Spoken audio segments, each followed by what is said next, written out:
Assalamualaikum. Salam sehat untuk kita semua. Nah, ini kita akan belajar penjumlahan pecahan biasa dan persen. Nah, untuk bisa menjumlahkan ini, kita harus mengingat kembali bagaimana mengubah pecahan biasa ke bentuk persen dan sebaliknya, mengubah persen ke bentuk pecahan biasa. Nah, satu persatu kita selesaikan. Oke. Nah, mengubah pecahan biasa ke bentuk persen. Perhatikan contoh. 1/4 itu berapa persen? Nah, kita harus ingat bahwa persen itu yang sudah kalian pelajari di kelas sebelumnya. Persen itu artinya per 100. Ya, jadi buatlah ini menjadi per 100. Ya, per 4 ini dikali berapa biar per 100. Nah, 4 ini kita kali 25 kan hasilnya 100. Jadi kalau penyebut dikali 25 biar nilainya nggak berubah nilai pecahan itu, maka pembilangnya juga harus dikali dengan bilangan yang sama dengan 25 juga. Nah, jadi 1 kali 25 25, 4 kali 25 100. Maka 1/4 ini sama dengan 25/100 sama dengan 25%. Itulah yang kita isi kemari sebagai jawabannya. Nah, kemudian mengubah persen ke bentuk pecahan biasa. Contohnya, 60% ini berapa per berapa dalam bentuk pecahan biasa. Nah, 60% ini kan artinya 60 per 100. Ya, 60 per 100.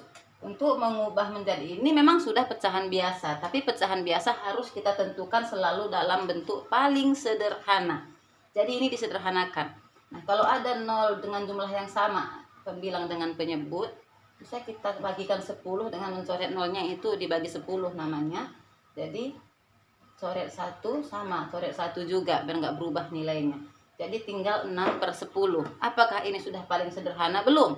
Ya, sama-sama bisa dibagi 2 lagi nih.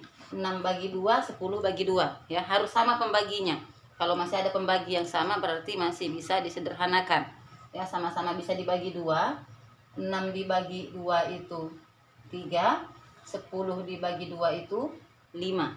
Nah, ini udah nggak ada lagi pembagi yang sama yang bisa ya. Jadi ini 3/5 itulah hasil akhirnya. Maka 60% itu sama dengan 3/5 dalam bentuk pecahan biasa. Nah, inilah kemudian kalau adalah bertemu soal penjumlahan pecahan biasa dan persen, contoh ditanyakan. Nah, 1/4 ditambah 60% itu berapa? Nah, kadang ditanya dia jawabannya harus dalam bentuk pecahan biasa, kadang dalam bentuk pecahan persen. Nah, kita coba dulu nanti ini hasilnya dalam bentuk pecahan biasa. Kita anggap ini sekarang permintaannya dalam bentuk pecahan biasa. Ya, nah jadi ini harus diubah dulu sama-sama kedua-duanya menjadi pecahan biasa. Nah, 1/4 sudah pecahan biasa.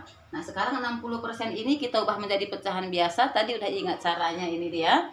60% tadi ternyata 3/5, maka tambahkanlah dengan 3/5 tadi tuh. Ya, ingat cara mengubahnya tadi udah ada contohnya di situ. Nah, kemudian kalau sudah menjadi pecahan biasa dua-duanya, ini kan harus disamakan penyebut dengan KPK. Nah, maka KPK 4 dan 5 itu di pelajaran sebelumnya sudah kita pelajari caranya. KPK-nya itu kan 20. Itulah jadi penyebut. Ya, 20 bagi 4 5, 5 kali 1 5. Nah, 20 bagi 5 4, 4 kali 3 12. Itulah dia, maka dijumlahkan. 5 tambah 12, 17 per 20. Begitu ya, jadi dapatlah 17/20 lah hasilnya ini dalam bentuk pecahan biasa. Bagaimana kalau dalam bentuk persen? 1/4-nya inilah, 1/4 ditambah 60%. Nah, 1/4 tadi kita ubah dulu ke pecahan bentuk persen, itu tadi dia caranya. Nah, dapatlah dia 25%. Tinggal tambahkan ke 60%. 25 tambah 60 itu 85. Tinggal taruh persennya, selesai. Nah, itu dia jawaban dalam bentuk biasa dan persen. Ini sama nilainya. 17/20 itu sama dengan 85%. Ya, 17/20 sama dengan 85%. Itu kalau dibagi ini, bagi 5, 85/100 kan. 85 dibagi 5 itu 17. 100 bagi 5, 20. Jadi ini senilai.